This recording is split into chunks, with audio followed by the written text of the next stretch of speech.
बोलो श्री सतगुरु महाराज की, श्री प्राणनाथ प्यारे की। महमत कहे ए मोमिनो, जो होवे अरवा अरस, सो प्रेम प्याले ल्यो भर भर, पीजे हक सो अरस परस, पीजे हक सो अरस परस।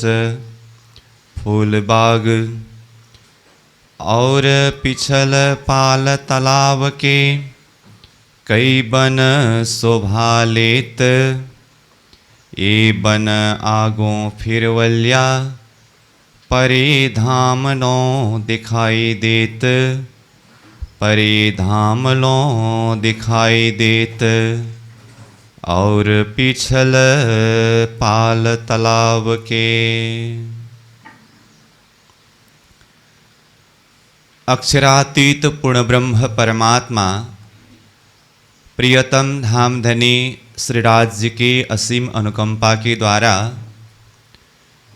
तारतम सागर दिव्य वाणी अंतर्गत परिक्रमा ग्रंथ के ऊपर हम चिंतन करते आ रहे हैं,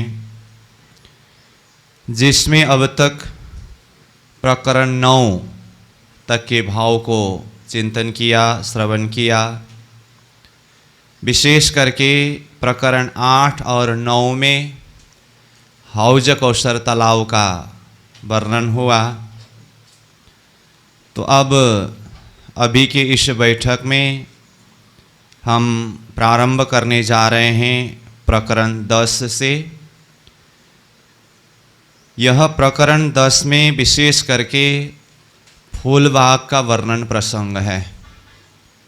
फूलबाग कहने से रंगमहल के पश्चिम दिशा में यह फूलबाग शोभायमान है।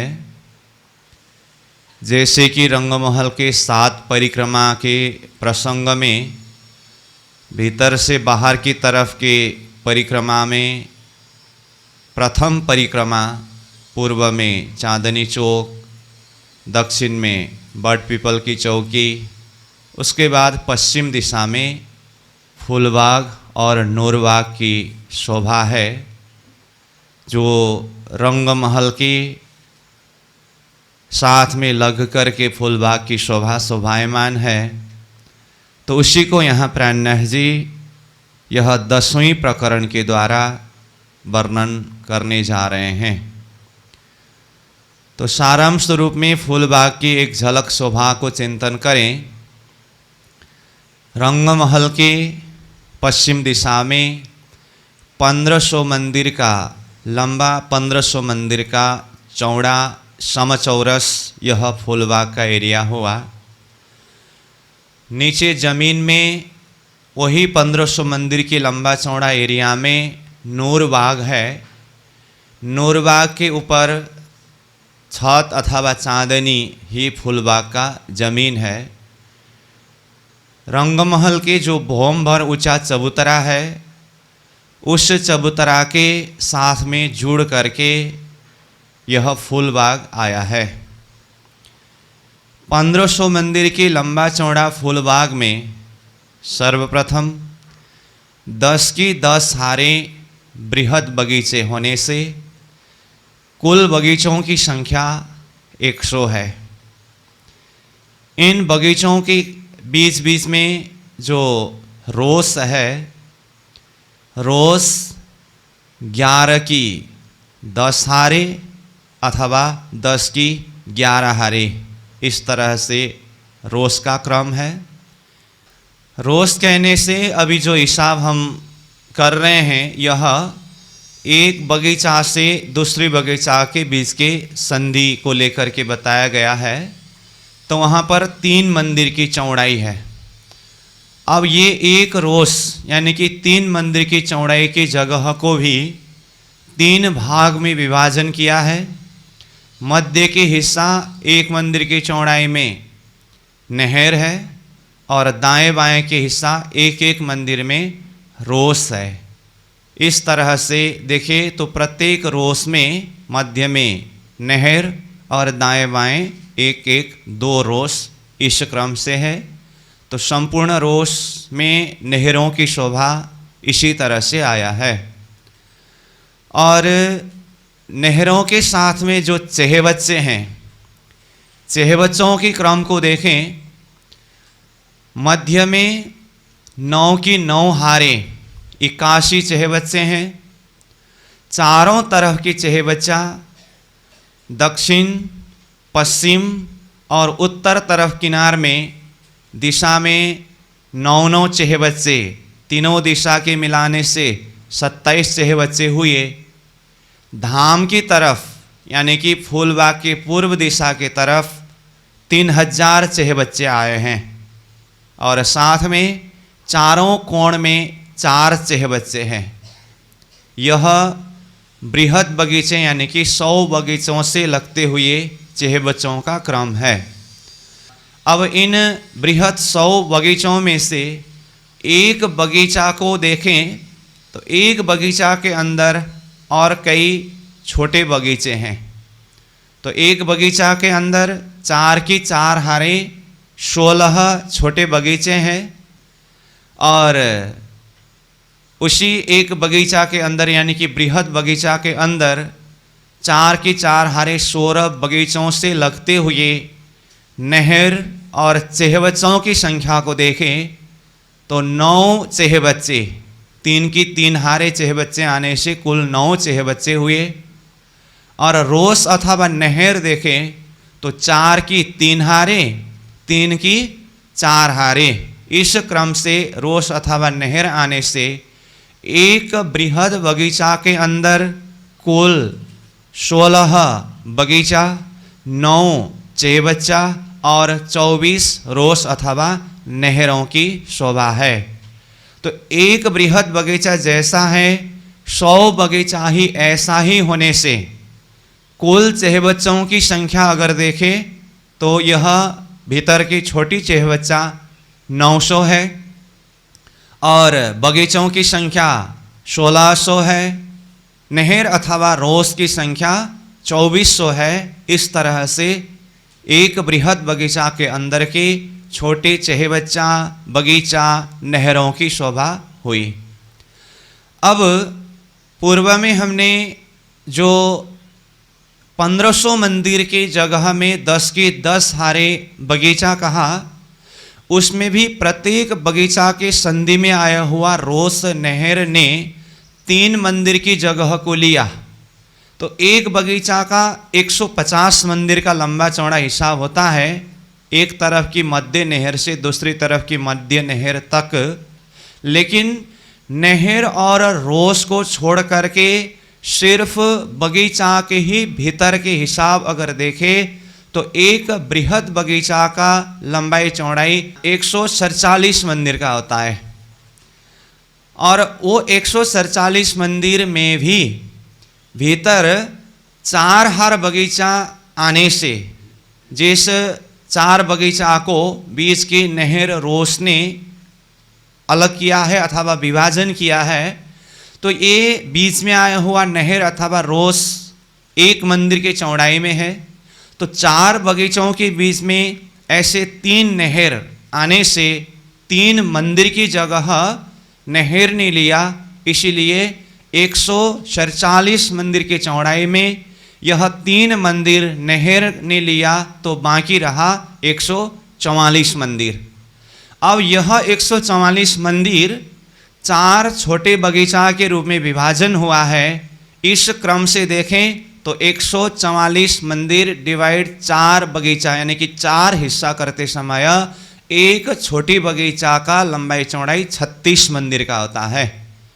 इसी क्रम से 16 छोटे बगीचा है और संपूर्ण 100 बृहद बगीचा के अंदर की संपूर्ण बगीचों की संख्या देखें तो जो 1600 छोटे बगीचा है, प्रत्येक एक बगीचा 36 मंदिर का लंबा चौड़ा है।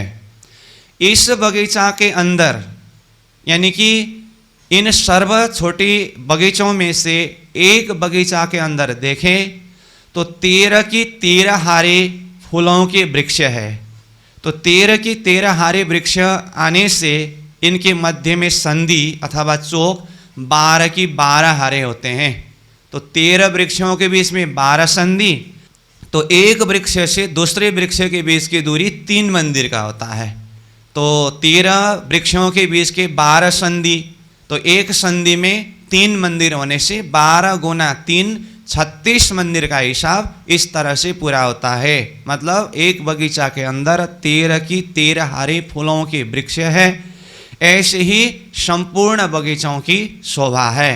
तो इस तरह सार रूप में देखें तो फूल बाग में बहुत सारी संख्याओं में बगीचा और चेहबच्चा, नहरें, और उन चेहबच्चों में अलग अलग तरह से फुहारे छूटते हैं और अलग अलग बगीचा में अलग अलग जाति के पुष्प यानी कि फूलों के बगीचा है। इससे अलावा और भी कई तरह की शोभा सुंदरता से यह फूल बाग शोभायमान है अथवा शोभा सुंदरता से भरपूर है। जिस शोभा को रंगमहल के पश्चिम दिशा के तरफ जो 1500 मंदिर है, मतलब रंगमहल के नैऋत्य कोण से बाह्य कोण तक, जो नैऋत्य कोण और बाह्य कोण दोनों में 16 हांस का चेहबच्चा है।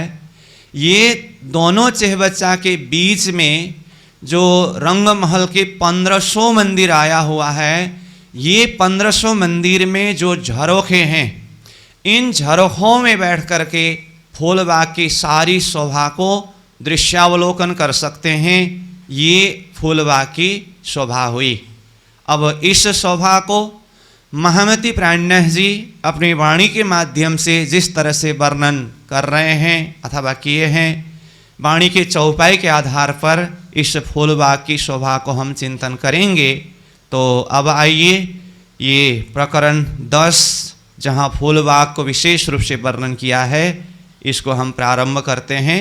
तो अब चौपाई को देखें। महामती प्राणनाथ जी कहते हैं, और पिछल पाल तालाब के कई बन शोभा लेत, ये बन आगों फिरवल्या परे धामलों दिखाई देता। तो यहाँ पर प्रसंग कहाँ से जोड़ रहे हैं प्राणनाथ जी? हौज कौशर तालाब से, क्योंकि ये 10वें प्रकरण से पूर्व 9वें प्रकरण जहाँ पर प्रसंग चल रहा था हौज कौशर तालाब, 8वें प्रकरण और 9वें प्रकरण में हौज कौशर तालाब का वर्णन हुआ। उसमें विशेष 9वें प्रकरण में हौज कौशर के मध्य में जो टापू महल है वो टापू महल का वर्णन हुआ। तो यहाँ हौज कौशर से अब फूल बाग तक चिंतन को ले आने के लिए प्राणनाथ जी कहते हैं, और पिछल पाल तालाब के, हौज कौशर तालाब के यह पाल के पिछली तरफ से कई वन शोभा लेता, कई प्रकार के वनों की शोभा लिए हुए हैं, यानी कि वन विस्तार हुआ है। अब हौज कौशर की चारों तरफ देखें तो जैसे कि पहले ही कहा कुंज निकुंज वन विस्तार हुआ है। फिर जो बड़वन के वृक्ष इधर रंगमहल के तरफ से ही गया है, हौज कौशर में जाकर के विस्तार हुआ, वो वन की शोभा भी है। ये सारे वनों की शोभा को दर्शन कराते हुए प्राणनाथ जी कहते हैं, कई वन शोभा लेता, ये वन आगों फिरवल्या। अब हौज कौशर तालाब के तरफ से ये वन का विस्तार चिंतन करा रहे हैं, इसीलिए कहते हैं यह वन जो है आगों आगे फिरवल्या, फिरा हुआ है, विस्तार हुआ है। तो हौज कौशर तरफ से आगे कहने का मतलब अब ऐसे तो चारों तरफ विस्तार हुआ है, परंतु अब आना है फूलबाग में, यानी कि रंगमहल के पश्चिम दिशा के तरफ। तो समग्र में रंगमहल के चारों तरफ की दृश्य एक नज़रा हौज कौशर के द्वारा ही करा रहे हैं, इसीलिए कहते हैं ये वन आगों फिरवल्या परे धामलों दिखाई देता। हौज कौशर में ही बैठ कर के ये वन की शोभा को देखें तो परे यानी कि वहाँ से उत्तर दिशा के तरफ दूर तक, धामलों रंगमहल तक, यानी कि रंगमहल के चारों तरफ यह वन विस्तार हुआ शोभा दिखाई देता है। ताल को बीच लेके मिल्या धाम दीवालों आए, यह वन जो है ताल यानी कि हौज कौसर तालाब को चारों तरफ से आवृत करके तालाब को बीच में लेकर के फिर यही वन आकर के कहाँ मिला है, मिल्या धामलों आए, धाम तक आकर के मिला है। कहने का अर्थ ये कौन सी वन की बात हो रही है? बड़ो वन की 5 हार वृक्ष जो है उसको पहले हमने चिंतन किया कि जो लाल चबूतरा के उत्तर दिशा के बड़ो वन के वृक्ष केल वन से होते हुए, पाल से होते हुए, बड़घाट से होते हुए, फिर बड़ पीपल की चौकी के दक्षिणी किनार से होते हुए, फूलबाग नूरबाग के दक्षिणी किनार से होते हुए, फूलबाग नूरबाग के नैऋत्य कोण में जाकर के वहाँ से फिर हौज कौसर की तरफ विस्तार हुआ है करके कहा था ना। तो ये रंगमहल के तरफ से जाते समय ये चिंतन था। अब हौज कौसर से फिर रंगमहल की तरफ आ रहे हैं, चिंतन कर रहे हैं, नजरा कर रहे हैं, तो वही वन को आगे फिर वल्या जाए पहुँचे धामलों करके इस तरह से कहा, मतलब मिल्या धाम दीवालों आए, धाम की दीवाल तक मतलब धाम के पास तक आकर के यह वन मिला है, वही बड़ो वन के लिए कहा। और फिर वही बड़ो वन के साथ में ही लग कर के आया हुआ बड़ पीपल की चौकी ये दक्षिण दिशा के तरफ के धाम की दीवाल के साथ में लगा हुआ है।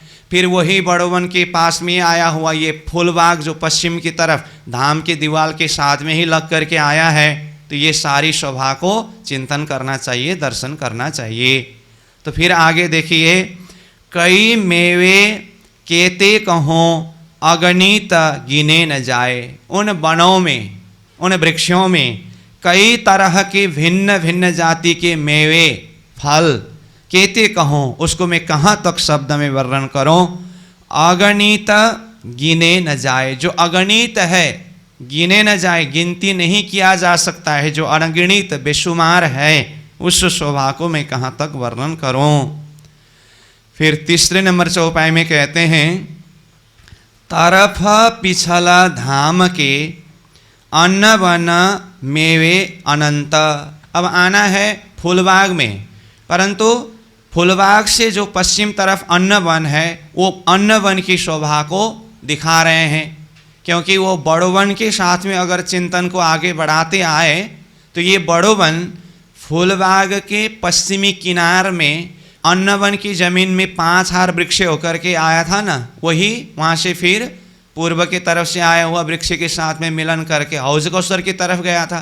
तो फिर हौज कौसर की तरफ से ये बड़ो वन को देखते हुए आने से कहाँ पर पहुँचेंगे हम, मानो कि फूलबाग नूरबाग के नैऋत्य कोण में पहुँचे, तो वहाँ पर साथ में लगते हुए अन्न वन भी दिखाई दे रहा है। तो इसीलिए यहाँ अन्न वन की शोभा को भी चिंतन करा रहे हैं। तरफ पिछला धाम के, पिछला मतलब पश्चिम दिशा के तरफ, अन्न वन मेवे अनंत, अन्न वन में अनंत जाति के अन्न, अनंत प्रकार के मेवे वहाँ लगे हुए हैं। अब क्या क्या है उसको और खुलासा करके कहते हैं, फल फूल पात कंदमूल ये कहाँ लोगों को गिनता। वो अन्न वन में कई प्रकार के फल है, कई प्रकार के फूल है, और उनमें पत्ते लगे हुए हैं, कंदमूल है। फिर कहते हैं ये कहाँ लोगों को गिनता, ये मैं कहाँ तक गिनती करके बताऊं। इस तरह से थोड़ा सा अन्न वन की शोभा को भी चौपाई नंबर 3 के द्वारा चिंतन कराया। अब चौपाई नंबर 4 को देखें। ऊपर झरोखे धाम के बन आए लग्या दीवाल, वही छाया तले रेती रोशनी, जैसा आगे कहा बन हाल। तो ये चौथे नंबर चौपाई से अब फूलबाग का प्रसंग प्रारंभ हुआ। तो कहते हैं ऊपर झरोखे धाम के, रंगमहल के ऊपर जो झरोखा है, जैसे कि पहले कहा पश्चिम दिशा के तरफ 1500 मंदिर में 1500 झरोखे हैं। उन झरोखों के साथ में मतलब वो झरोखा के नज़दीक में पास में आकर के बन आए लग्या दीवाल, दीवाल रंगमहल की जो दीवाल है, जो चबूतरा का दीवाल, वहाँ तक आकर के यह वन मतलब फूलबाग आकर के लगा हुआ है। वही छाया तले रेती रोशनी। अब वन है तो नीचे जमीन में रोशनाई, रेतियों की रोशनाई होते ही है, और वृक्षों की छाया वहाँ जमीन में यानी कि बगीचा में पड़ता है। जैसा आगे कहा वन हाल, जिस तरह से इससे पहले जहाँ जहाँ भी वनों की शोभा को वर्णन करते समय नीचे रेती मोतियों की तरह होना और फिर ऊपर वृक्षों की डालियों के द्वारा छाया पड़ना, ये सारी शोभा इससे पहले अन्य जगह में जहाँ जहाँ भी वनों की शोभा वर्णन करते समय वर्णन किया गया है, चर्चा किया गया है, वैसे ही शोभा यहाँ पर भी समझना चाहिए। इसीलिए कहा जैसा आगे कहा वन हाल। बाग बने फूलन के। अब 5वीं नंबर चौपाई में तो निश्चित रूप में फूलन के करके फूल बाग का नाम ही उच्चारण करके बता रहे हैं। फूल बाग जो बने हुए हैं, लगता झरोखे दीवाल, झरोखा के पास में रंगमहल के चबूतरा के दीवाल के साथ में लगता हुआ यह फूल बाग शोभायमान है।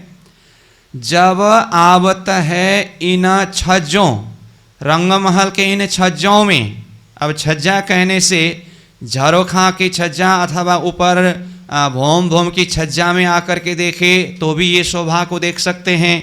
और जो रंगमहल को चारों तरफ से परिक्रमा किया हुआ, किनार में एक मंदिर की चौड़ी जो परिक्रमा का रोस है ना, वो रोस में आकर के देखने से भी सामुन्य में उसी रोस के साथ में लगता हुआ फूल बाग की शोभा दर्शन होता है। तो चाहे रोस में बैठ करके देखिए, चाहे ऊपर झरोखा में बैठ करके देखें, चाहे ऊपर छज्जों में बैठ करके देखें, तो कहा जब आवत है इन छज्जों रूहें इत होता खुशहाल।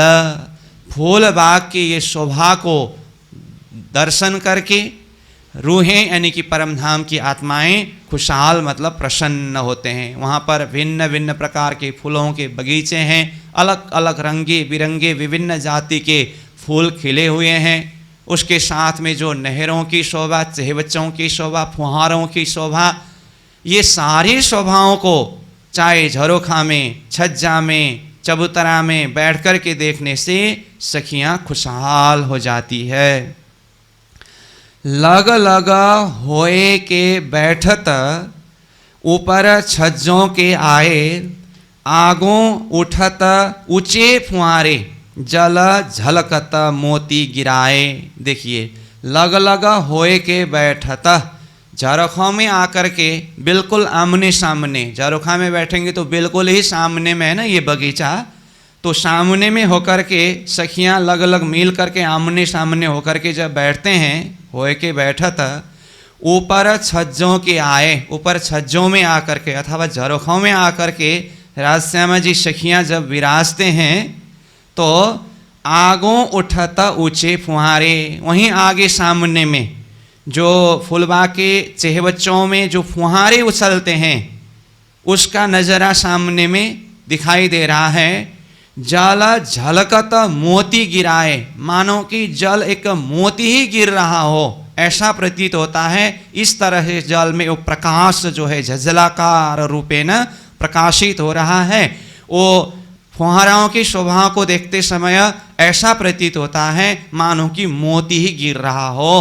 तो ये शोभा रंगमहल के पश्चिम तरफ के मंदिर के झरोखे छज्जों में बैठ करके दिखाई दे रहा है। जैसे पहले ही हमने सारांश स्वरूप में फूलबाग का वर्णन किया, तो आगे पूरा 1500 मंदिर की लंबाई चौड़ाई के पूरा फूलबाग के विस्तार में तो कई नहरें चहेबच्चे हैं, फुहारे हैं, वो तो है ही आगे की शोभा। बिल्कुल रंगमहल के दीवार के साथ में ही लगते हुए फूलबाग के जो पूर्व किनार के ये नहर में कुल कितने चहेबच्चों की वर्णन की? 3000 चहेबच्चे हैं ना धाम की तरफ लग करके। तो ये 3000 चहेबच्चों के द्वारा जो फुहारे बन रहे हैं बिल्कुल ही सामने में, मानो कि सखियाँ ये छज्जे में झरोखा में बैठते समय ये फुहारा में जो जल उछल रहा है वहाँ पर जब शीतल हवा चलते समय वो जल की छिटक जो है, बूंदे जो है सखियों के वदन के ऊपर पड़ जाता है। ऐसी शोभा वो फुहारों की शोभा बिल्कुल सामने में जो 3000 चहेबच्चे धाम की तरफ का है इन चेह बच्चों के द्वारा फुहारे शोभायमान है। उसके आगे बाकी बड़ी चेह बच्चे, छोटे चेह बच्चे, सब में जो फुहारे छूटते हैं उनकी सारी शोभा तो निराली है, मन को मोहित करने वाले हैं, मन को आनंद प्रमोदित करने वाले हैं। इसीलिए कहा कि ये आगों उठत ऊंचे फुहारे जल झलकत मोती गिराए। फिर आगे कहते हैं आगों सबन के फुहारे और आगों सबों के फूल, देख देख ए चेह बच्चे सबे होता सनकुल। आगों सबन के फुहारे, सब सखियां अगर वहाँ पूरा 1500 मंदिर के ही झरोखा छज्जा के सामने में भर करके बैठ जाएं, देखें तो सबके सामने में वो जल की फुहारे दर्शन होता है। और फिर कहते हैं और आगों सबों के फूल, सबके आगे सामने में फूल है, मतलब पूरा 1500 मंदिर की एरिया ही फूल बाग की शोभा है, तो वहाँ पूरा फूल भर करके खिले हुए हैं, सबके सामने में फूलों की शोभा दिखाई देता है। देख देख ये चेह बच्चे, यहाँ की जो चेह बच्चों की शोभा को, फूलों की शोभा को, सर्व बगीचों की शोभाओं की दृश्य देखते देखते सवे होत सनकुल, सब सखियां सनकुल मतलब प्रसन्न हो जाते हैं। छलकता छोले चेह बच्चे नहरे चलत तेज नूर, सो बिचरत सब बगीचों पीवत है भरपूर। अब छलकत छोले चेह बच्चे, छोले मतलब वो उछलना, चेह बच्चे ऐसे उछलते हैं परम धाम की सब तरफ, जहाँ जहाँ भी बगीचों का वर्णन आता है तो बगीचों में जो नहरें, चेह बच्चे फुहारों की शोभा वर्णन करते हैं, तो फुहारों के प्रसंग में जब वर्णन आता है तो कैसे कैसे फुहारा का वर्णन आता है। कोई फुहारा ऐसे धनुष आकार में होकर के उछलते हैं, कोई सीधा चक्रावदार होकर के उछलते हैं और फिर उसी में गिरते हैं, कई तरह की फुहारे हैं। तो यहाँ प्राणनाथ जी कह रहे हैं फूलबाग के प्रसंग में छलकत छोले चेह बच्चे, चेह बच्चा में जल छलकता है, उछलता है फुहारा के रूप में। और नहरें चलत तेज नूर, फिर नहर में ऐसी प्रवाहमान होकर के लहरों की भांति नूरमय प्रकाशमय जल नहरों में चलते हैं। नहरें चलत तेज नूर, मानो कि उन नहरों को देखने से वहाँ पानी चल रहा है ऐसा नहीं लगता है, नूर की किरणें ही वो नहरों के रूप में चल रहा हो ऐसा प्रतीत होता है। तो कहा ना नहरें चलत तेज नूर, प्रकाश का पुंज ही वो नहरों के रूप में चल रहा हो ऐसा दृश्य अवलोकन होता है। सो बिचरत सब बगीचों, सारे बगीचा, जितने भी बगीचों का वर्णन किया वो फूलबाग के 1500 मंदिर के लंबाई चौड़ाई के एरिया में सब बगीचों में यह जल नहरें चेह बच्चे फुहारे के रूप में होकर के विचरण करते हैं, सब तरफ परिभ्रमण करते हैं। तो कहा सो बिचरत सब बगीचों पीवत है भरपूर। ये शोभा को देख करके सखियां वहाँ का प्रेम, वहाँ का रस, वह आनंद को भरपूर अपने हृदय के अंदर धारण करते हैं, मतलब पान करते हैं यानी कि पीते हैं। जो लगा चबूतरे चेह बच्चे, चबूतरे कहने से यहाँ रंग महल का चबूतरा, जैसे कहा ना फूलबाग जो है वो रंग महल के चबूतरा के साथ में लग करके आया है, तो यह चबूतरा रंग महल का चबूतरा है। फिर चेह बच्चा कहने से पूरा फूलबाग में चेह बच्चा तो है, उसमें विशेष करके देखे जैसे ये फूलबाग के साथ में लगता हुआ चबूतरा रंग महल के चबूतरा की बात आई, तो रंग महल के चबूतरा के ही दोनों तरफ किनार में, दोनों तरफ किनार में कहने का मतलब पश्चिम दिशा के तरफ के 1500 मंदिर के दोनों तरफ किनार में 16 हांस के 2 चेह बच्चे हैं। रंग महल के हिसाब से देखे तो ये 2 चेह बच्चा कौन कौन से कोण में है, नैऋत्य कोण और बाह्य कोण में है 16 हांस का 2 चेह बच्चा। परंतु फूलबाग के हिसाब से देखे तो यह चेह बच्चा ही फूलबाग का अग्नि कोण और ईशान कोण में आता है। और यहीं पर और भी एक बात बता ही देता हूँ, जिस तरह से रंग महल के 4 कोण में 4 16 हांस का चेह बच्चा है, ऐसे ही 16 हांस का चेह बच्चा फूलबाग नूरबाग के नैऋत्य कोण और बाह्य कोण में भी है। इस तरह से देखें तो रंगमहल सहित फूलबाग नूरबाग के सहित सर्व चेह बच्चा को देखें तो 16 अंश के चेह बच्चे कुल कितने हैं? 6 चेह बच्चे हैं।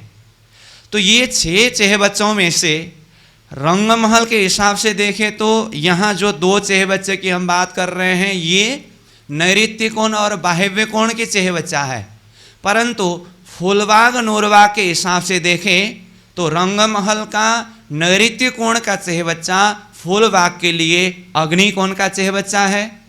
फूलबाग के ही नैऋत्य कोण में भी एक सौराहांश का चेह बच्चा है, फूलबाग का बाह्य कोण में भी एक सौराहांश का चेह बच्चा है, और यह रंगमहल का बाह्य कोण का जो सौराहांश का चेह बच्चा है यही चेह बच्चा फूलबाग के हिसाब से देखें तो ईशान कोण का सौराहांश का चेह बच्चा है।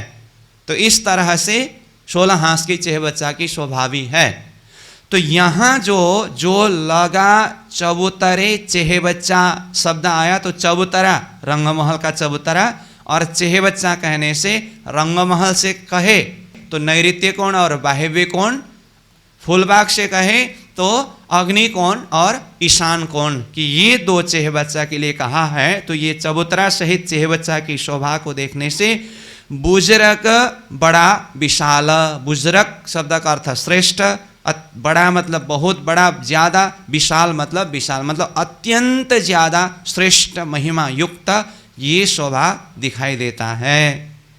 अब फिर आगे देखिए इसी को, उतरता जल इतथे नहरे चलत इन हाल। अब ये 16 हांस की चेह बच्चा है ना, दोनों तरफ की जो कहा, तो ये 16 हांस के चेह बच्चा में भी फुहारे के रूप में जल ऊपर उछलते हैं, ऊपर को छूटते हैं, फिर जल उतरता नीचे उतरते हैं। तो ये उतरता मतलब फुहारा के रूप में ऊपर उछल करके फिर जल उतरने के लिए कहा है। उतरता जल इतथे नहरे चलत इनहाल, फिर वही जल नहरों के रूप में होकर के सब तरफ इस तरह से विचरण करते हैं। फिर 10 नंबर चौपाई को देखें, विचरत जल चेह बच्चों सो सिरे लगे पहुँचत, इसी भांत झरोखे बगीचे माहे रूहे खेल करत।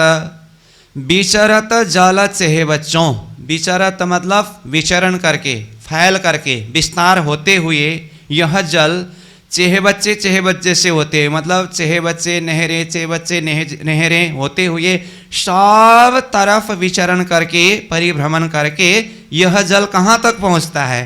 कहा सो सिरे लगा पहुँचता। सिरे शब्द का अर्थ किनारा, मतलब बिल्कुल वो धाम की तरफ से देखे तो 1500 मंदिर की दूरी में फूलबाग के वो पश्चिमी किनार के तरफ जो है ना, वहाँ तक भी, मतलब चारों तरफ किनार तक सब तरफ यह जल विचरण करते हैं। विचरत जल चेह बच्चों सो सिरे लग पहुँचत, इसी भांत झरोखे बगीचे माहे रूहे केल करत। इसी तरह से कभी झरोखा में बैठ करके, कभी बगीचों में, माहे मतलब में, झरोखों में, बगीचों में, रूहें केल करत, परम धाम की सखियाँ ब्रह्म सृष्टियाँ केल करत मतलब खेल करते हैं, लीला क्रीड़ा करते हैं।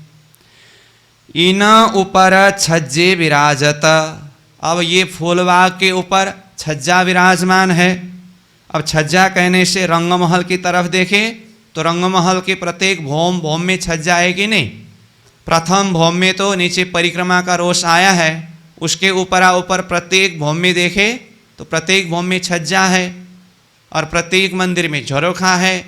इन झरोखों की, इन छज्जों की सारी शोभा देख सकते हैं। तो इन ऊपर छज्जे विराजत, शीरे लगे एक कई हार, वो किनार तक देखने से सारा एक हार में ऐसी शोभा दिखाई देता है। छज्जे की शोभा भी, फिर झरोखा को देखे तो वो भी एक हार कतार के रूप में दिखाई देता है।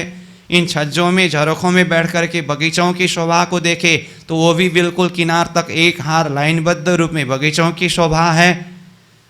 तो इसीलिए सब तरफ की शोभा को दिखाते हुए कह रहे हैं कि शीरे लगा एक ही हार, ऊपर खूबी इन विधा, ऊपरा ऊपर की खूबी शोभा इसी प्रकार से है।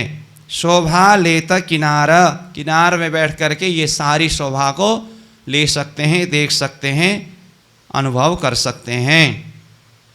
ईता खेलता कई जानवर। अब ये फूल बाग में भी देखिए बहुत सारे बगीचे हैं, वन वृक्ष है। इन बगीचों में, इन वन वृक्षों के बीच में कई तरह के, कई जाति के जानवर खेलते हैं। कौन कौन से जानवर है? कुछ जानवरों के नाम लिया है, जैसे मृग, मोर, बादर। जानवर भी खेलते हैं, पंखीगण भी खेलते हैं, तो वहाँ पर मृग है, मोर है, बादर है, और भी है कई मुर्ग, तीतर, लवा, लरे। तो ये मुर्ग, तीतर, लवा सब वहाँ के पंखियों का नाम है। वो आपस में लड़ते हैं, खेलते हैं, तमाशे करते हैं। कई विध कबूतर, और कबूतर भी कई प्रकार के खेल तमाशे करते हैं। फिर आगे कहते हैं कई विध देत गुलाटियाँ, कई उलटे टेढ़े चलत। वो पशु पंखी जानवर देखिए कई तरह से गुलाटियाँ खाते हैं, कोई उलटे चाल में, कोई टेढ़े चाल में चलते हैं। ये पशु पंखियों के खेल तमाशा है। पहले भी वनों की शोभा में ऐसा ही वर्णन आया है, तो यहाँ के बगीचा में, वन में भी वही भाव को यहाँ प्रस्तुत कर रहे हैं। तो फिर आगे कहते हैं कई कूदे फांदे लड़े, कोई कूदते हैं, कोई फांदे मतलब छलांग मारते हैं, कोई लड़ते हैं। कई विध खेल करता, कई प्रकार से खेल तमाशे करते हैं। एक नाचे गावे शोर पूरे, एक बोलत वाणी रसाल। कौन? पशु पंखी।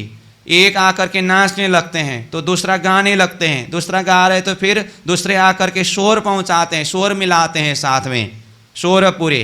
एक बोलत वाणी रसाल, फिर एक आकर के रसाल मतलब प्रेम भरी, मीठी मीठी मधुरी वाणी, रसपूर्ण वाणी को बोलते हैं। नए नए रूप रंग ल्या वही, नया नया प्रकार से, अलग अलग प्रकार से वहाँ पर आनंद को प्रकट कराते हैं, प्रदान करते हैं। किन विध कहूँ इन हाल, इस हाल को, ये मस्ती को, ये सुख को, ये प्रेम को मैं किस तरह से शब्द में वर्णन करूँ। और केते कहूँ जानवर, कुछ जानवरों के, कुछ पंखियों के नाम लिया। अब मैं कहाँ तक वर्णन करूँ बाकी सब का। छोटे बड़े करे खेला, कोई छोटे छोटे जानवर है, कोई बड़े बड़े हैं। पंखियों में भी कोई छोटे छोटे हैं, कोई बड़े बड़े हैं।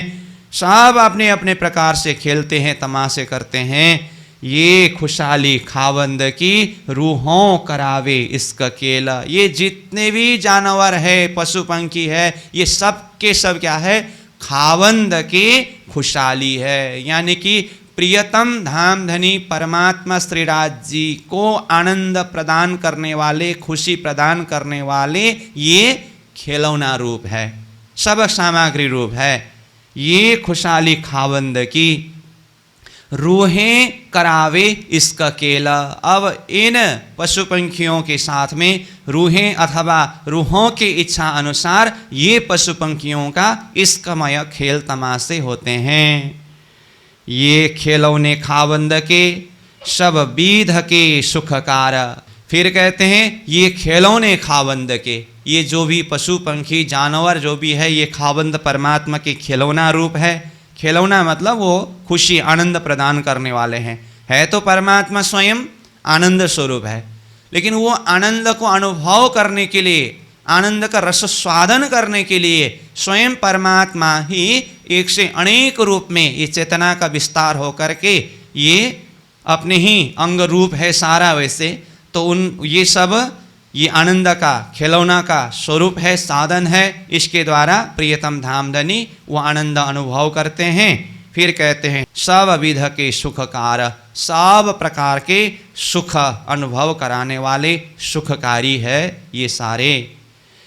कोई विद्या छिपी ना रहे जाने खेल अपार। ये पशु पंखी के पास में ऐसा मत समझना कि कुछ कुछ ही विद्या, कुछ कुछ ही कला प्रदर्शन करने को आता होगा, ऐसा नहीं। किसी भी प्रकार की विद्या हो, किसी प्रकार की कला कौशलता हो, किसी के पास में भी कमी नहीं है। इसलिए कहते हैं कि कोई विद्या छिपी ना रहे। छिपी ना रहे मतलब वो अनजान नहीं है, सारे विद्या में जानकार है, सब पता है, सब कर सकते हैं। वो कई प्रकार के खेल तमाशे जो भी चाहे कर सकते हैं। जाने खेल अपार, मानो कि अपार खेल तमाशे, कई तरह के खेल कर सकते हैं ये। इस तरह से ये फूलबाग में पशु पंखी जानवरों के खेल तमाशे और धनी को आनंद प्रदान करने की बातें, सखियाँ उसके द्वारा आनंद लेने की बातें ये भी बताए। अब आगे 17वीं नंबर चौपाई में प्राणनाथ जी यहाँ एक भाव और जोड़ रहे हैं। जीत तले 10 खिड़कियाँ, इतथे रूहें उतरत, फिरत सैरा इन बन को, जब कबो आवे हक इता। तो ये 17 नंबर चौपाई के पहला चरण और दूसरा चरण, उसमें भी विशेष करके पहला चरण को थोड़ा सा ध्यान से देखें। तो यहाँ कहा जीत तले 10 खिड़कियाँ। तो जीत मतलब जहाँ, तले नीचे 10 खिड़कियाँ, 10 खिड़कियाँ है, सीधा शब्दार्थ तो ये है। अब ये 10 खिड़कियाँ कहाँ पर है? जहाँ यहाँ पर कहा कि इतथे रूहें उतरत, यहाँ मतलब ये खिड़कियों से रूहें उतरते हैं, ऐसा कहा। वैसे तो ये वृत्ति के माध्यम से चर्चनी का अध्ययन किया तो इसको विस्तार पूर्वक चिंतन किया ही है, समझे ही है, फिर भी अभी ये चौपाई में आया तो इसको थोड़ा सा हम एक झलक चिंतन करें।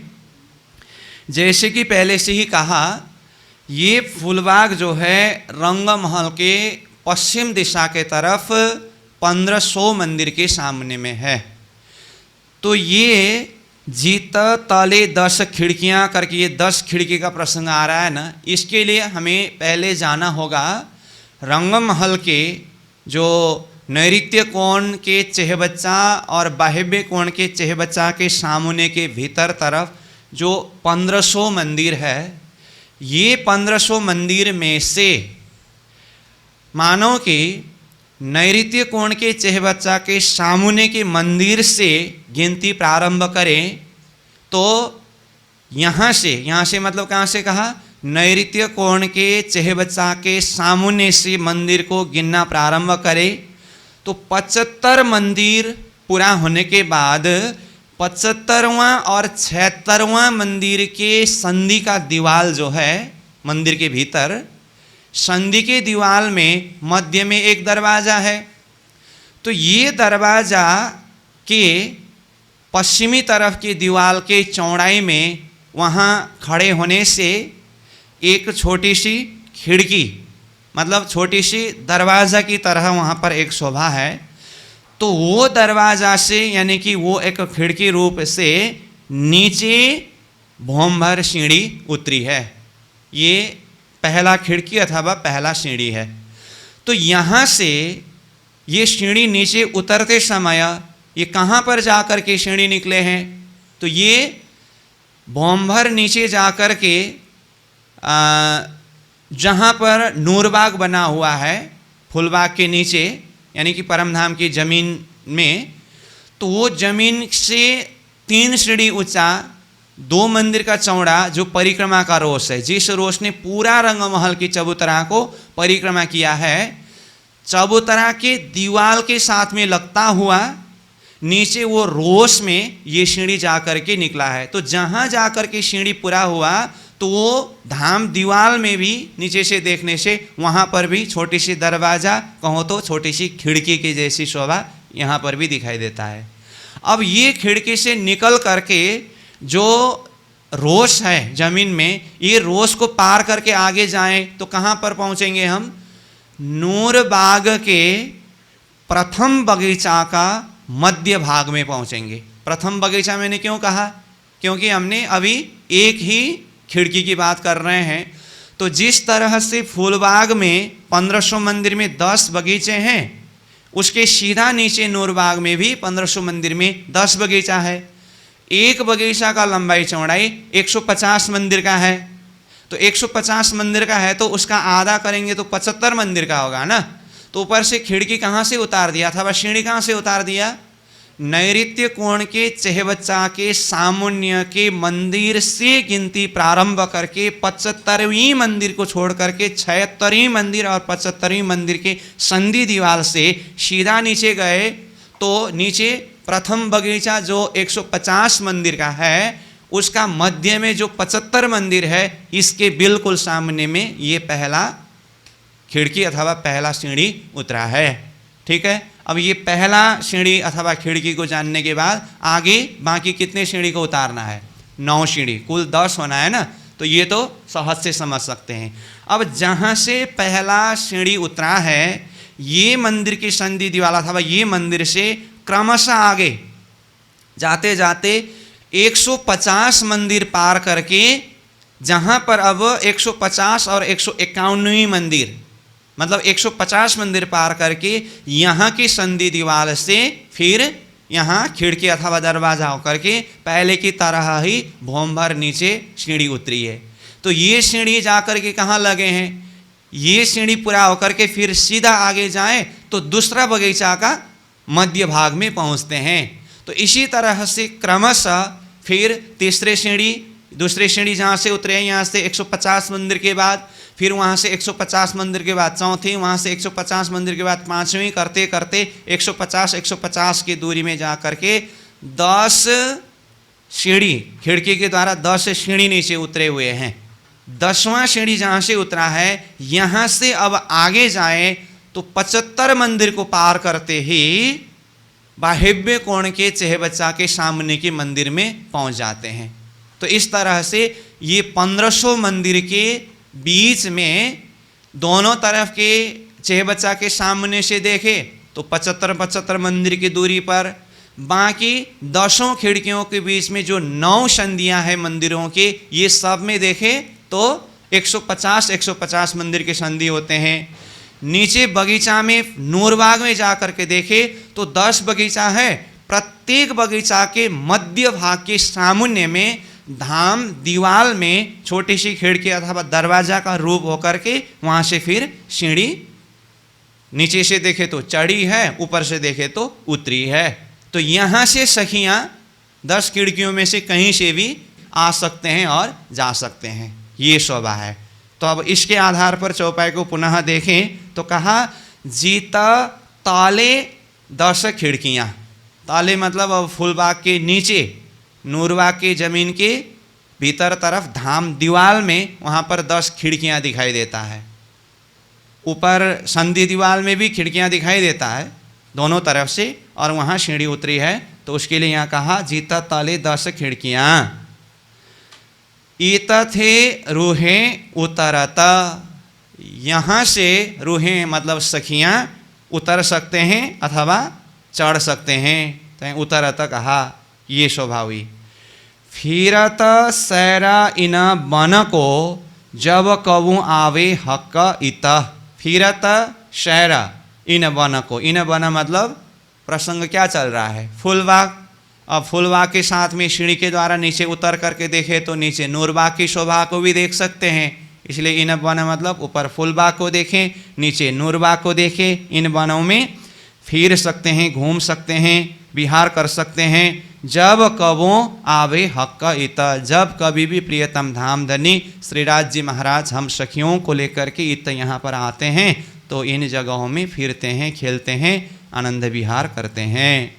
फिर आगे देखें, कई वन है फूलन के इन वन को नहीं शुमार।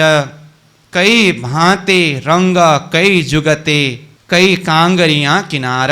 ये फूलबाग में कई वन है फूलन के, फूलों के कई वन है। इसके लिए तो पहले ही हमने कहा बृहद बगीचा की संख्या 100 है।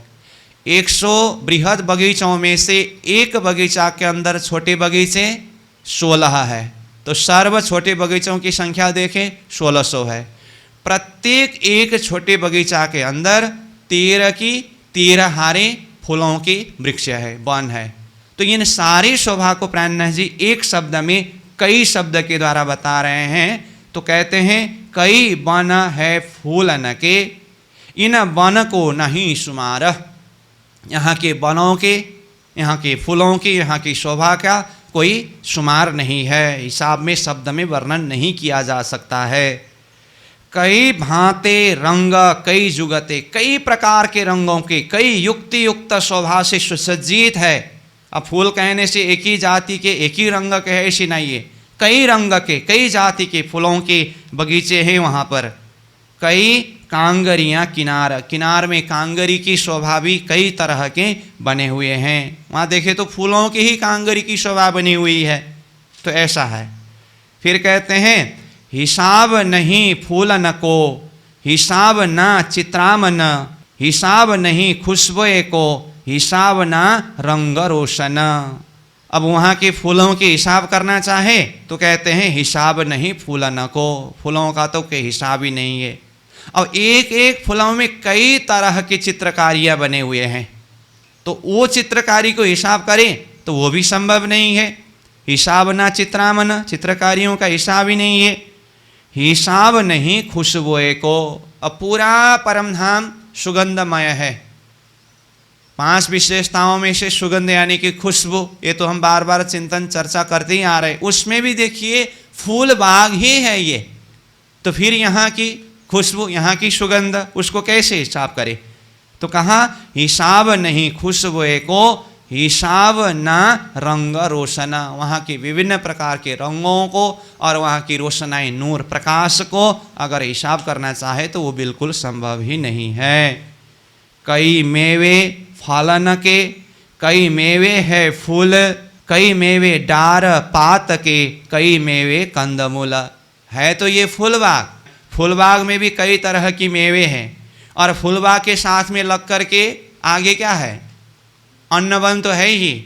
और वहाँ अन्नवन में जा कर के देखे तो वहाँ तो फिर जिस बाग का, जिस वन का नाम ही अन्नवन है, तो वहाँ तो फिर कई तरह के मेवे, कई तरह के, ये सारा अन्नों के क्षेत्र है। तो यहाँ बता रहे हैं फूलबाग के प्रसंग में कई मेवे फलन के, कई जाति के फल मेवे है वहाँ पर, कई मेवे है फूलन, कई तो कई जाति के फूल की शोभा वहाँ पर है, और कई मेवे डार पात के, कई तो डाली में, पातों में कई तरह के मेवे हैं, कई मेवे कंदमूल, कई प्रकार के कंदमूल भी है। तो ये सारा इस तरह से बता रहे हैं। कई बाना आगों आए मिलिया, अब ये फूलबाग के सामने में आकर के कई वन आकर के मिला है। इस तरह से कहा जो बड़ा वन कहियत, और कई वन पहले कहा, दूसरे चरण में उसको भी खुलासा करके बता दिया। जो बड़ा वन है, ये बड़ा वन आकर के फूलबाग के साथ में मिला है। अब देखिए यहाँ थोड़ी सी फिर एक नजरा को हम चिंतन करेंगे। फूलबाग को तीनों तरफ से बड़ा वन ने घेर रखा है। समझ में आई बात?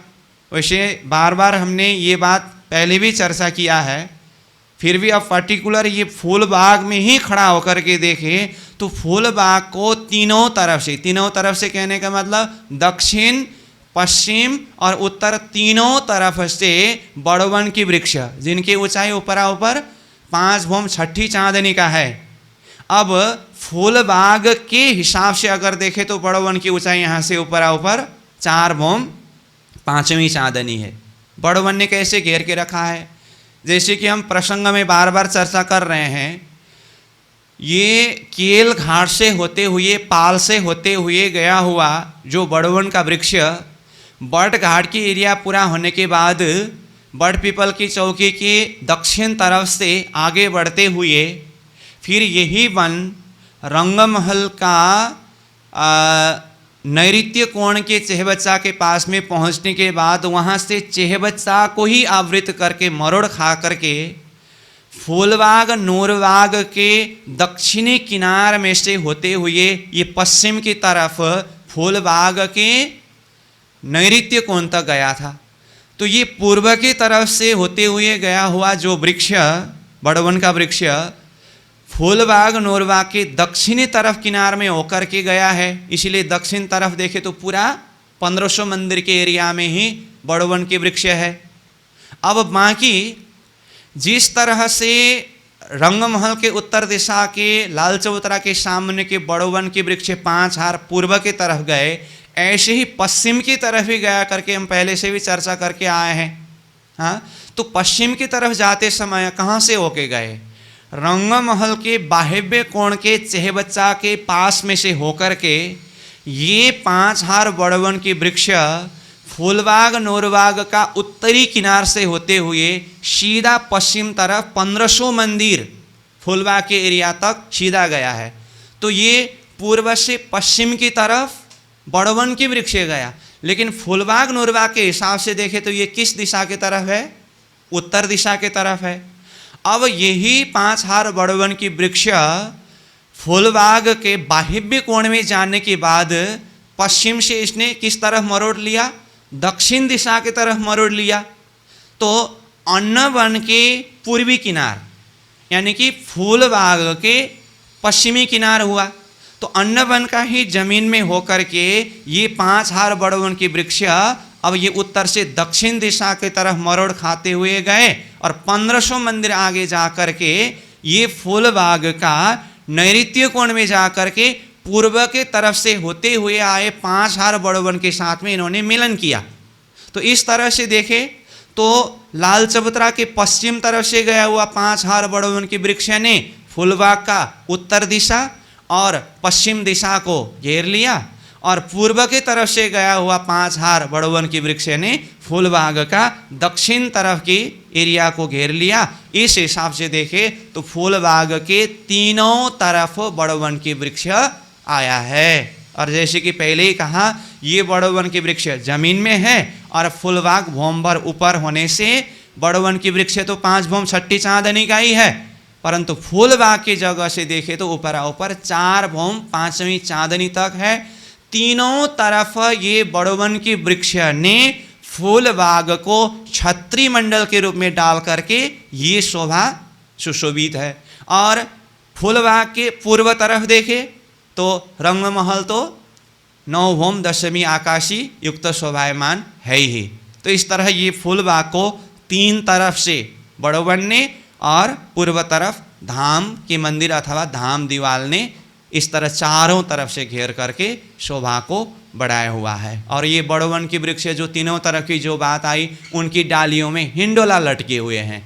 तो फूलबाग के इन शोभाओं को देखते हुए उन वृक्षों में लगे हुए हिंडोलों में झूलने का आनंद भी ले सकते हैं। तो ऐसे दृश्य यहाँ पर प्राणनाथ जी स्वयं बता रहे हैं। तो कहा कई बन आगो आए मिल्या जो वन बड़ा कहियत।